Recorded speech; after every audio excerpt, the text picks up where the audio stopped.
The reading today, as you can see, is Hebrews 10, 8 through 14.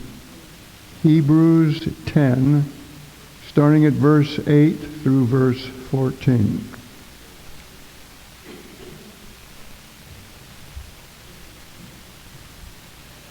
Okay, starting at verse 8. First, he said, sacrifices and offerings, burnt offerings and sin offerings, you did not desire, nor were you pleased with them, though they were offered in accordance with the law.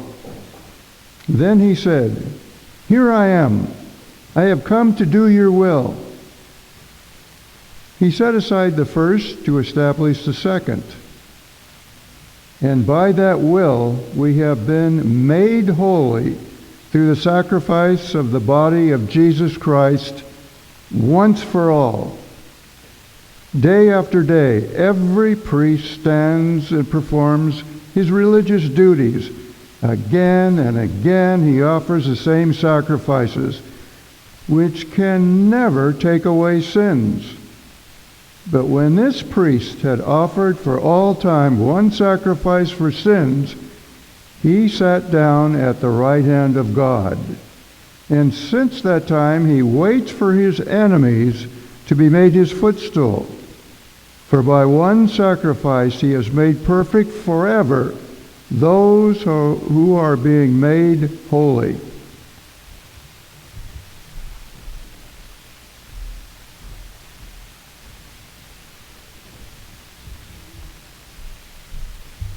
Thank you, Wendell.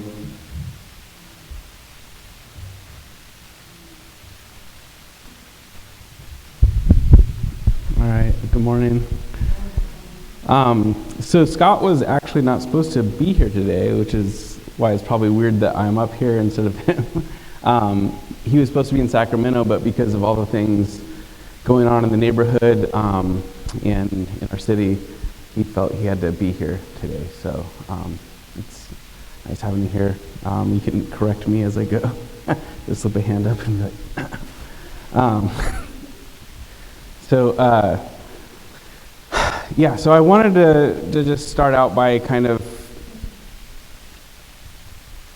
thinking about what's going on. As late as like late last night, not late last night, I guess at around 7 or so, we found out that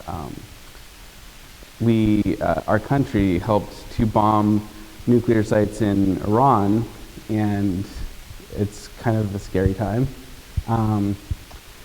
We've been hearing news about all the raids happening in our city and across the country, but people that we know and love are scared and have reason to be. It's affected all of us in some way. And it may not sound like this is like an intro to Hebrews 10, but there's something in here that is important for us to know. So the book of Hebrews, I'm not going to get into that quite yet, but I wanted to address real quick especially the stuff going in Israel and Iran, because that's a little bit more maybe confusing for some Christians, as far as like, stuff's happening in Israel and you're like, okay, is Jesus coming now? Like, did I read Revelation right? Is this happening or something? I would say that there's a lot of uncertainty with all that stuff, and Jesus just tells us to be ready. He gives us in Matthew chapter 25 the parable of the 10 virgins, and 5 of them are wasting their lamps and stuff, and they run out of oil. But the ones who were steady and were waiting expectantly for the bridegroom to come, they have enough oil, and they're allowed in to the wedding feast. And the idea there is just be ready. It shouldn't change one thing that you're doing, because if we're living following after Christ, we are following after Christ, and that's all we need to do. So Jesus will come when he comes. I don't have a day or an hour for you, so that's something to rest in. But as far as living in uncertain times, we definitely live in uncertain times, not only globally, but here, as I said. The book of Hebrews is actually very appropriate to our time, our moment, because at the time when it was written, this was either probably right before the destruction of the temple and the war with Rome heating up. The Jews in Judea rebelled against Rome, and they made a go of it, but they ended up losing badly. And it was a scary time, a very scary time. And Christians were being persecuted by the Jews who were not Christians. And it was a very scary time. And the book of Hebrews kind of takes us through that journey all the way leading up to why we can have security, why we can have certainty. And I think certainty is important when we live in uncertain times. We can, because when we have uncertainty, we focus on the wrong things. We focus on like, oh man, I don't have enough rent money. I don't have enough food. I don't have enough security. I don't have a job. I don't have a relationship. I don't have this or that. And you focus on what you don't have. And when you focus on what you don't have, you forget what you do have. And what we do have is special. And what we do have is also not often well understood by us. So we're gonna get into what this is talking about, and we're gonna get into some Old Testament stuff too, because it's relevant and explain what's going on. But I want to just do one word of caution, which should be the next slide. Is there someone up there? Yes. Okay. One word of caution. So there's two big words I'm going to throw at you, and you do not have to. These are just the words that they are. You don't have to remember them. You'll know the ideas. So the first one is Pelagianism. Sorry. You don't have to remember that word, but it's a guy named Pelagius. This is like in the 4th or 5th century. Had this way of thinking. It was that basically we could be sinless. We could live sinless lives. And that's what God wanted, and that we could attain kind of like perfection here on earth. And that was considered like heterodox, it's not true, because as you'll see, Jesus took care of our sin for us. And the second one is antinomianism. Sorry, again, a long one. But that is basically we can do whatever we want because we have faith. Our faith is what saves us. We don't have to attain perfection, so we can do whatever we want. We can live how we want. That might be hard to see, sorry. Anyways, we're not going to go in either of those directions, so if you hear me saying anything that sounds like it's going in one of those directions, we're not. Those are kind of guardrails. We're not going to dip into that. So you can't be perfect. This is not about being perfect, and you can't just do whatever you want because Jesus took care of sins. That's, as you'll see, that doesn't make any sense either. So we can go to the next slide. All right, the book of Hebrews. So, as I said, the whole book is kind of dealing with persecution, really. It's going to take us there. It's teaching us something important because it was a scary time, and they were doing things, as we'll see later, they were doing things when they first became Christians that were exactly what they were supposed to be doing, but maybe they stopped doing it because they get scared. But Hebrews is going to argue that we can have full confidence before God.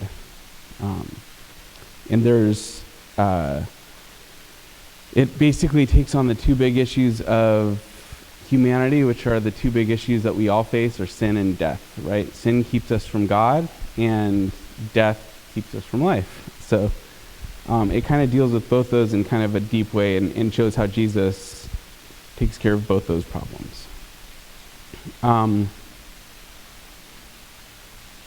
So at this point in Hebrews, it's kind of like a weird place to start. I You could almost just read the book of Hebrews and then explain it as it goes, but this is kind of like a fulcrum area where it's really building towards what Jesus did to complete what was going on in the Old Testament, the way people communed with God or dealt with God. It all changed with Jesus, and this is kind of building that, building how that happened.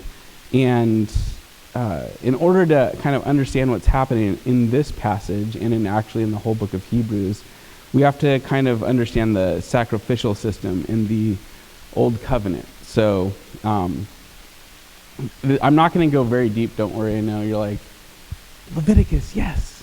We'll do a little bit of Leviticus. Not a much.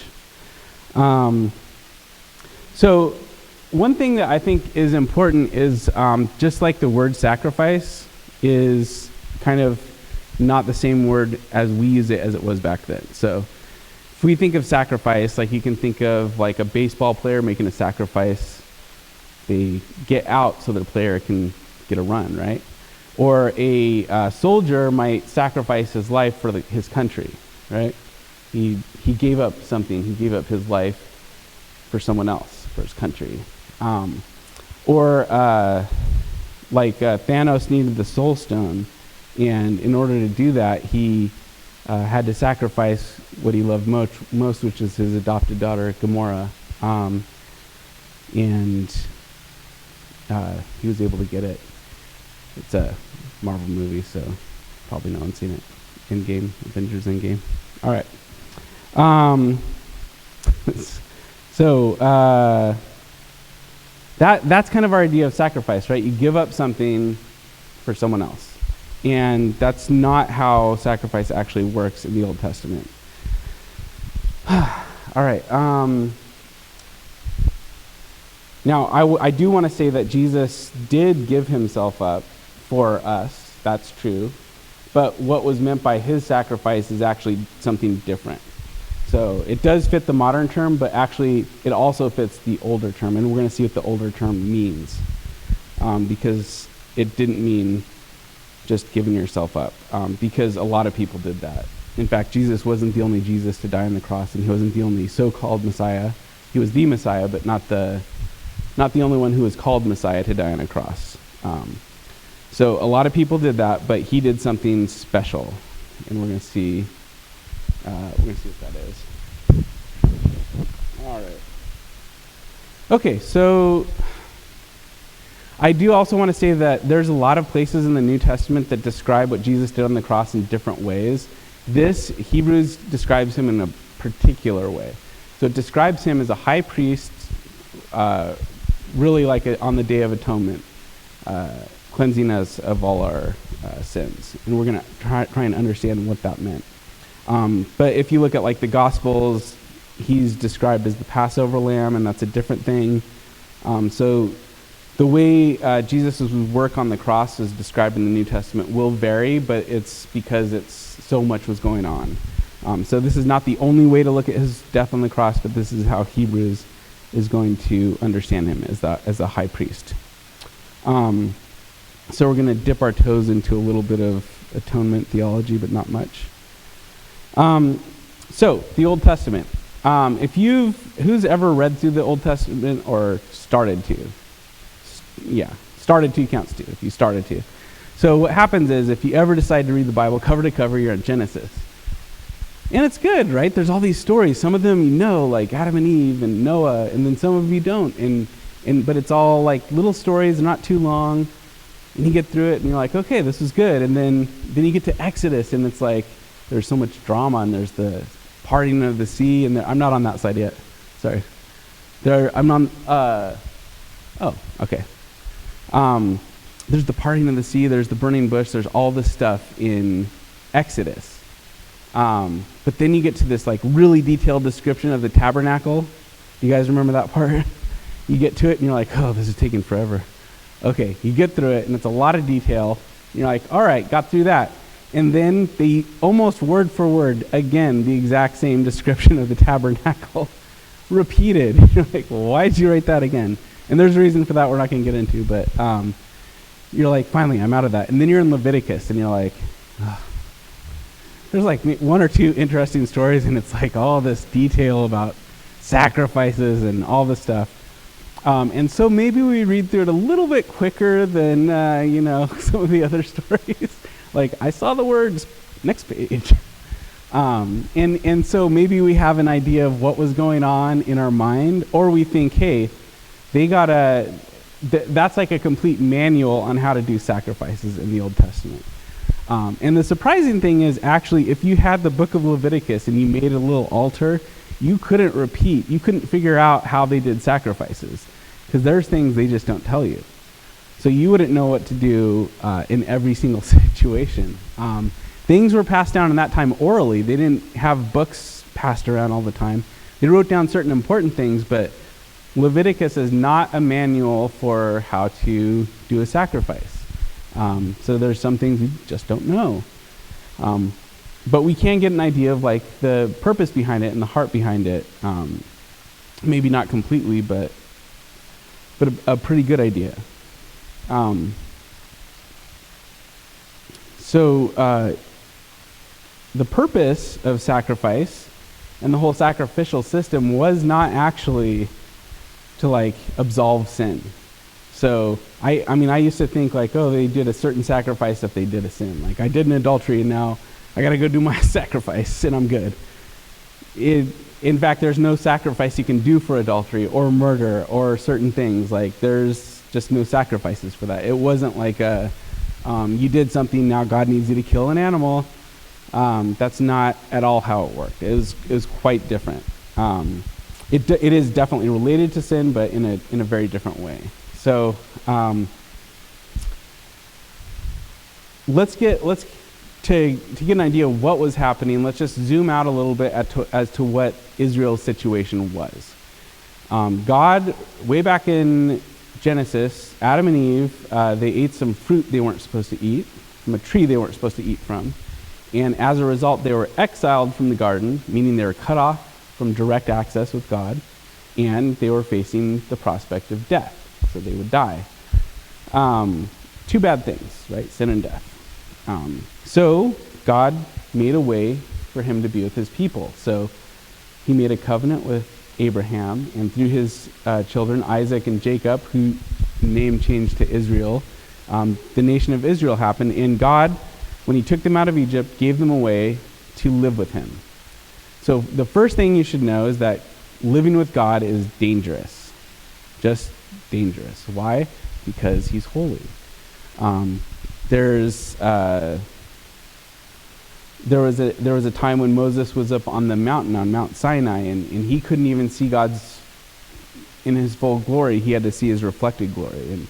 And it was a dangerous thing to be near God. So if we go to the next slide, you'll see this is like they built a little model of a tabernacle in Israel, somewhere like that. So that's kind of what it might look like from the outside. So you can see it has a courtyard, and the courtyard was considered holy space. That box thing in front is the altar, and then the tent thing, that's the actual tabernacle. And inside that tent, the only people allowed inside the tent were the priests. So you could come under the courtyard under certain circumstances, but you couldn't come into the tent unless you're the priest. And there's another tent inside the tent. It's like a cube. And that was only the high priest could go in there, and only once a year. And that was where the Ark of the Covenant was. Do you guys remember when Indiana Jones found that? That was originally in the Holy of Holies. That's what that little cube place was called. And you can only go in there once a year, and that's where God was. So if you think about the question, where is God?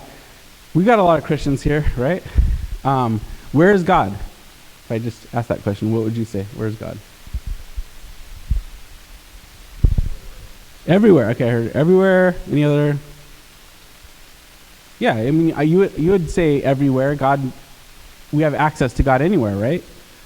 He's everywhere. We don't have to think about that. But if you ask an Israelite, where is God? Their answer would be one of two things, or maybe both things. They would say, he's in heaven. God lives in heaven. Or he would say, he's in that tent above the Ark of the Covenant. There was a cloud of his glory, and that was over the Ark of the Covenant. That was his presence. And because of that, they had to have protection. So it had to be the Holy of Holies, and then a tabernacle, and then the courtyard, and then around it, the people. And the people had to, were sort of priests of their own. They had to live a certain way because they were in the presence of holiness. Okay.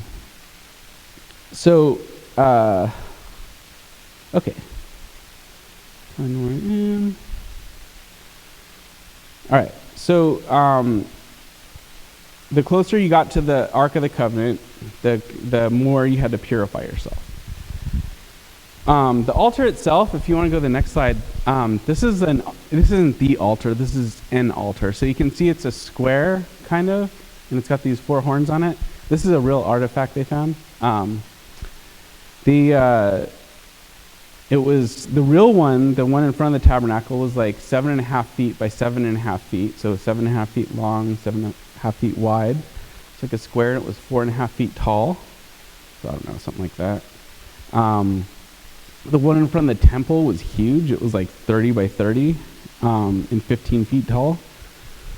And that is where they would do the sacrifices, but they wouldn't kill the animal on the altar. They would, you would slaughter the animal on the side. And we're just going to go into a little bit of detail on the sacrifices, just so we can understand what's happening. So the next slide is a whole burnt offering, okay? So this is the most common one. When you read your Old Testament, you'll see whole burnt offering everywhere. It was, you slaughter the animal, and you take their blood and you put it on all sides of the altar, and then you cut it into pieces. First you take off its hide, you cut it in pieces, and you burn it all the way up. And this is kind of like, they did this in front of the temple and tabernacle twice a day, and it was kind of like almost like talking to God. It was offering something up to God. It was just, hey God, we're here. There's also some idea of like some kind of atonement going on, although maybe not like atonement, like absolvement, like absolution from sins, or like making a right completely wrong, but making giving us access to God in a way.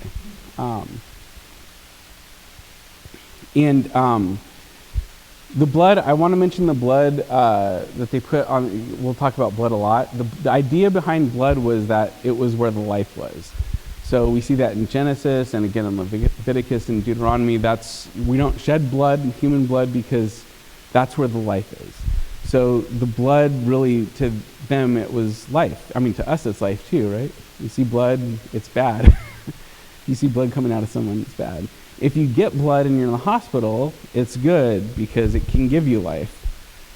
So it, just like it does to us, to them it represented life.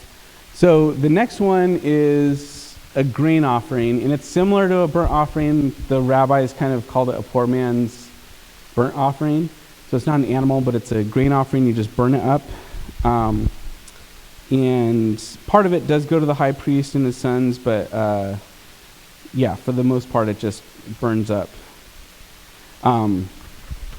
Next, we have my favorite one, the peace offering. Okay, so that's a picture of like a little barbecue kind of thing. So get that image in your mind, because the idea behind a peace offering, it's also one of the most common ones you'll see. They would burn up the fat of the animal, but the priest would get a little part of it, and then the rest of it you eat. It's like a party. You get a lot of your friends or your family together, and you just eat it like a barbecue. And the point of it is because you're making a vow, or you just want to worship God. So it's a celebratory thing. And when you think of that, most Israelites ate meat maybe a few times a year. I mean, how often do you guys eat meat? Unless you're a vegan, I mean, you're probably eating it several times a week, maybe every day, some of us. So, but for them, it was like a few times a year, and this would be it when they're doing a sacrifice. And you had to eat the whole thing in like 3 days, so you couldn't just keep it for yourself. It was supposed to be communal, a thing you did before God. So if you wanted to make a vow before God, you would do this sacrifice. The next one is the sin offering. And if you're like, oh, I thought you said this didn't absolve sin. What is this? No, it doesn't absolve sin. Actually, a better name for this would be like purification offering. One of the things you did a sin offering for was if you gave birth, which is not a sin. So if your woman gave birth, one of the things you had to do was give a sin offering. And obviously, God said, go forth and multiply. So it's not a sin to have a baby. But the idea is you're getting yourself pure before God. So the sin offering was this. The sin offering was you would make the offering of the animal, and they would cook it basically, and the priest would eat it. That's why there's a picture of a dude eating a hamburger. I couldn't find any illustrations of priests eating food, but that was a huge, huge part of what a sacrifice was. The priest would eat it. So he'd have to eat it in a holy space. So in that courtyard of the tabernacle, somewhere in there, he had to eat the food. And that was how they did the sacrifice. So it wasn't so much the burning up of the thing, it was the eating of the thing. That was the sacrifice. And what that did was it basically made you pure to go before God by offering that animal. So if you want to think about it this way, some of us have kids, right? Some of us were kids. Was anyone here a kid ever? Some? I got one hand. Great. I was. Yes. So if you have a kid or whatever and you're like, hey, don't go outside and play in the mud. I can't have you doing that. Don't do that. And then they defy you and they do it anyways. Well, to get in the house, you have to clean them up, right? They have to be clean to get in the house. But does that getting them clean take care of what they did? Or are you going to have a talking to them later? There's going to be another consequence. So if you think of sin offering as this is washing off the mud, maybe it was because you went in when you weren't supposed to, or maybe it was because you're living life and you had to walk to the house through mud. So, if you're giving birth, not a sin, but you still have to be purified. If you actually did, and actually this wasn't for intentional sins. This is only for unintentional sins. So this was not. Don't think of it as like taking care of sin. It's making yourself pure enough to go before God. And the next one is the last one, guilt offering. We see a dude paying some money. So it's basically like a sin offering, but there was some sort of wrong done to one of God's holy things or something that has to be purified now, and you have to make some sort of financial restitution. So it's basically a sin offering, but you have to pay some money.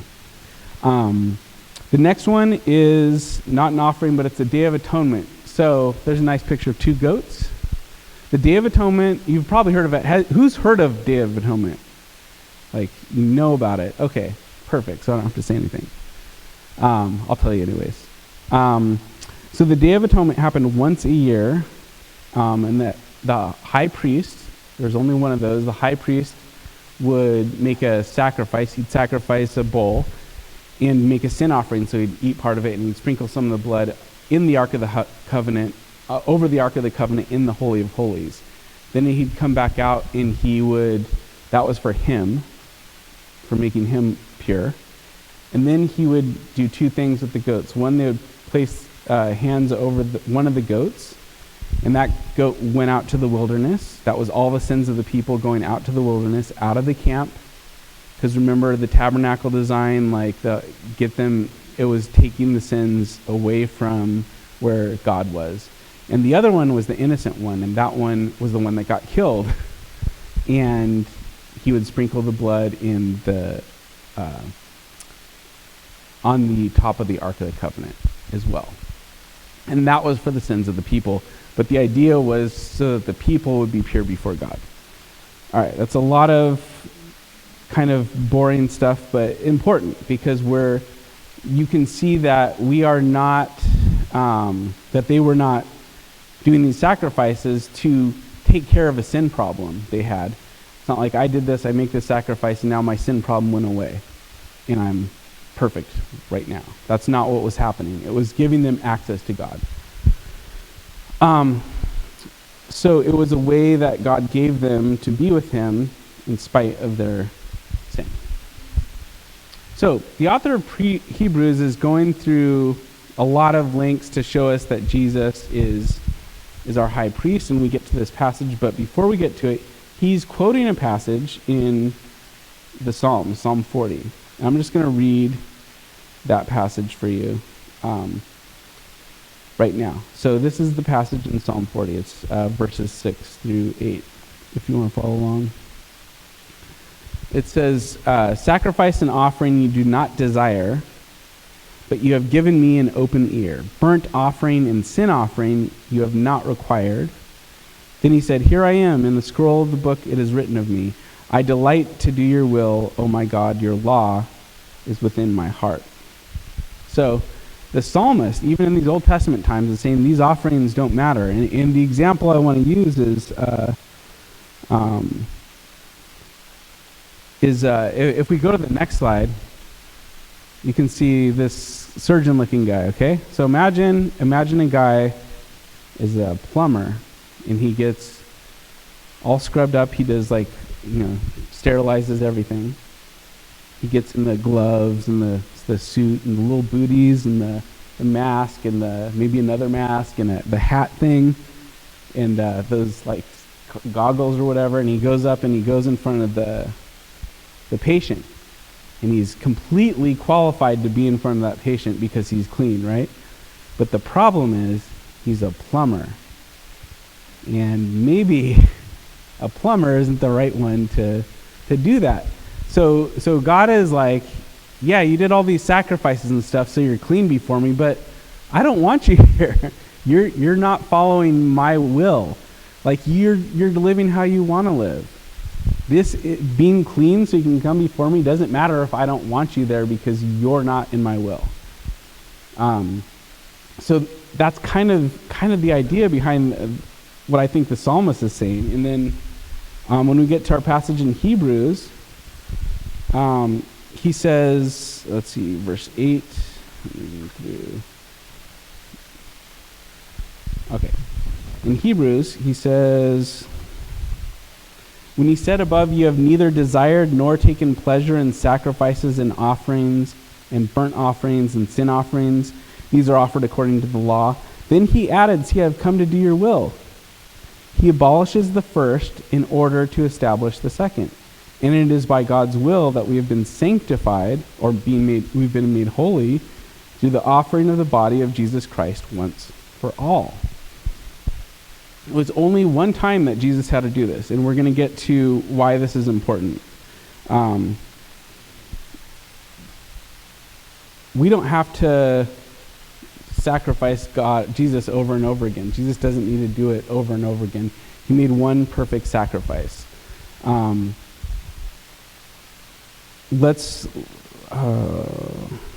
me continue reading in verse 11 through 14. And every priest stands day after day at his service, offering again and again the same sacrifices that can never take away sins. But when Christ has offered for all time a single sacrifice for sins, he sat down at the right hand of God, and since then has been waiting until his enemies would be made a footstool for his feet. For by a single offering he has perfected for all time those who are sanctified. So do you see the idea of what the author of Hebrews is trying to say? He's trying to say that even though you've lost access to the temple, because the temple was probably still there, these are Jewish Christians who can't participate because they're following Christ. You don't need to do that stuff, because that stuff was to give you access to God, and you don't need that anymore because Jesus already did that. He gave each one of us access. That's why when I asked, where is God? And someone said, everywhere. Yeah, we have access to God everywhere. We don't have to go to a tabernacle and do all these steps to make ourselves pure, even if we weren't really doing anything wrong. We are pure because of what Jesus did. We have complete access to God.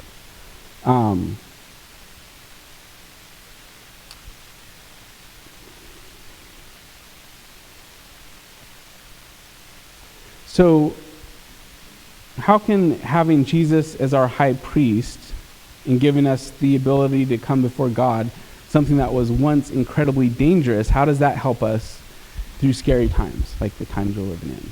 And that's I think a question worth meditating on, because the author of Hebrews thought it was so important. Okay, we have access to God. I mean, I can't imagine living back in the times when we had to go through well, first of all, I'm not Jewish. I couldn't even go there. I probably wouldn't even know about it, what was happening all the way in Israel. But all the things you had to do just to come before God pure, to worship God in front of the temple. But what happens when we're scared? We doubt, right? When we're stressed, we get angry. And sometimes as Christians, like, we let those things pile up and get so much guilt, right? We carry around a lot of guilt, like, I'm not good enough to do this thing yet. I'm not good enough to serve God. I sin more than this guy does. That's why I can't do what that guy's doing. And I just, like, you kind of hold on to it because you feel like you have to do something to be acceptable. And that's like human nature. You don't have to do something to be acceptable, though. And that's really important. It's like you don't have to sit there and say 50 Hail Marys or whatever. It's like there's nothing you can do is going to take care of your sin for you. There's nothing God wants you to do to take care of your sin, by the way, once you've sinned. He wants you to not sin, but once you've sinned, there's no role for you. There is a role in, like, repenting and asking forgiveness, but the work of making you pure has been done. That's been done.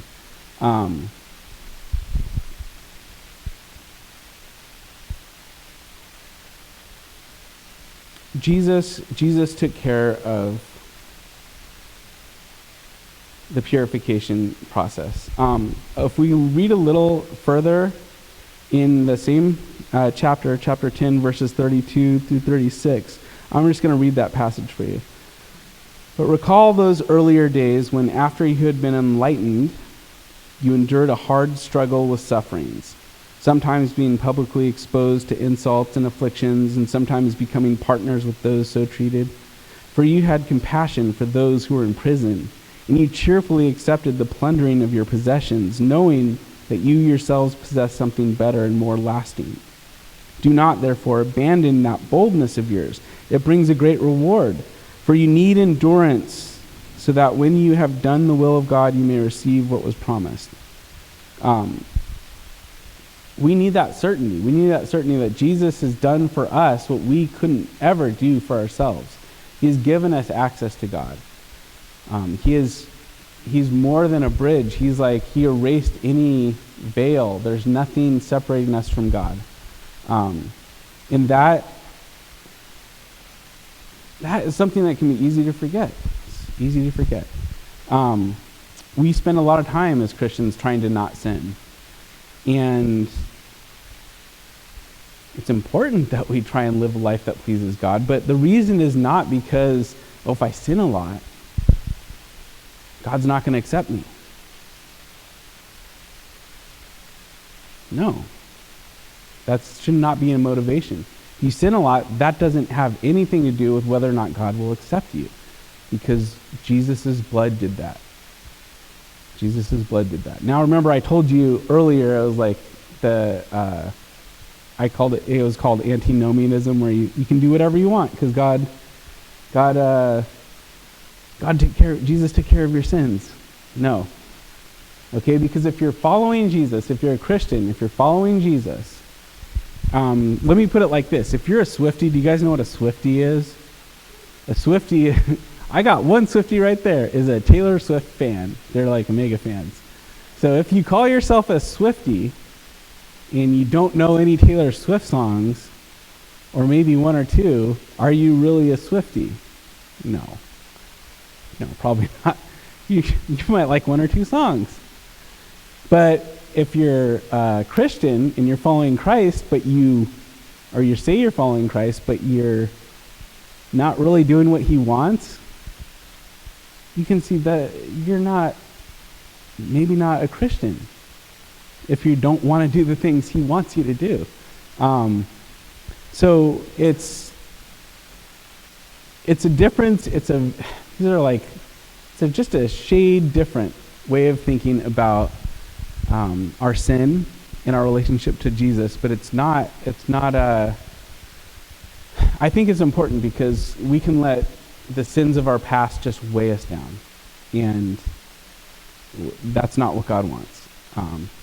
Doesn't mean you're automatically ready to do anything that God has for us. It doesn't mean like, oh, I sinned a lot, but I'm good now, so I can be a pastor of a church. No, not necessarily.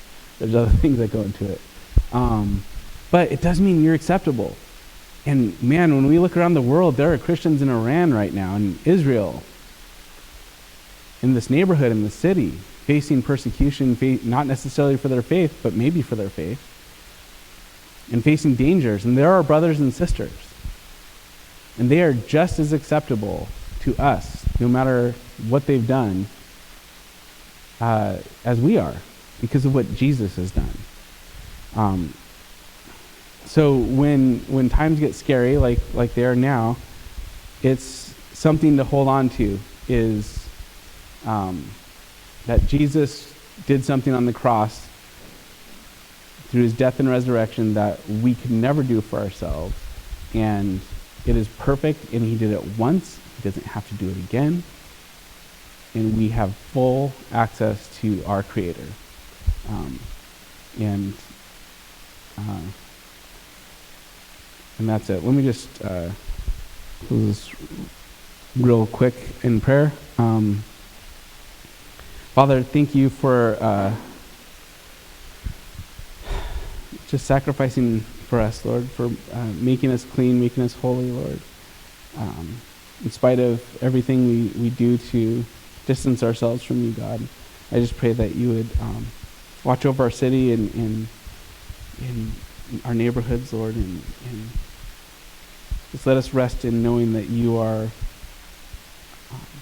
Lord, you are our high priest. You've made intercession for us, and we are holy to come before you. In Jesus' name.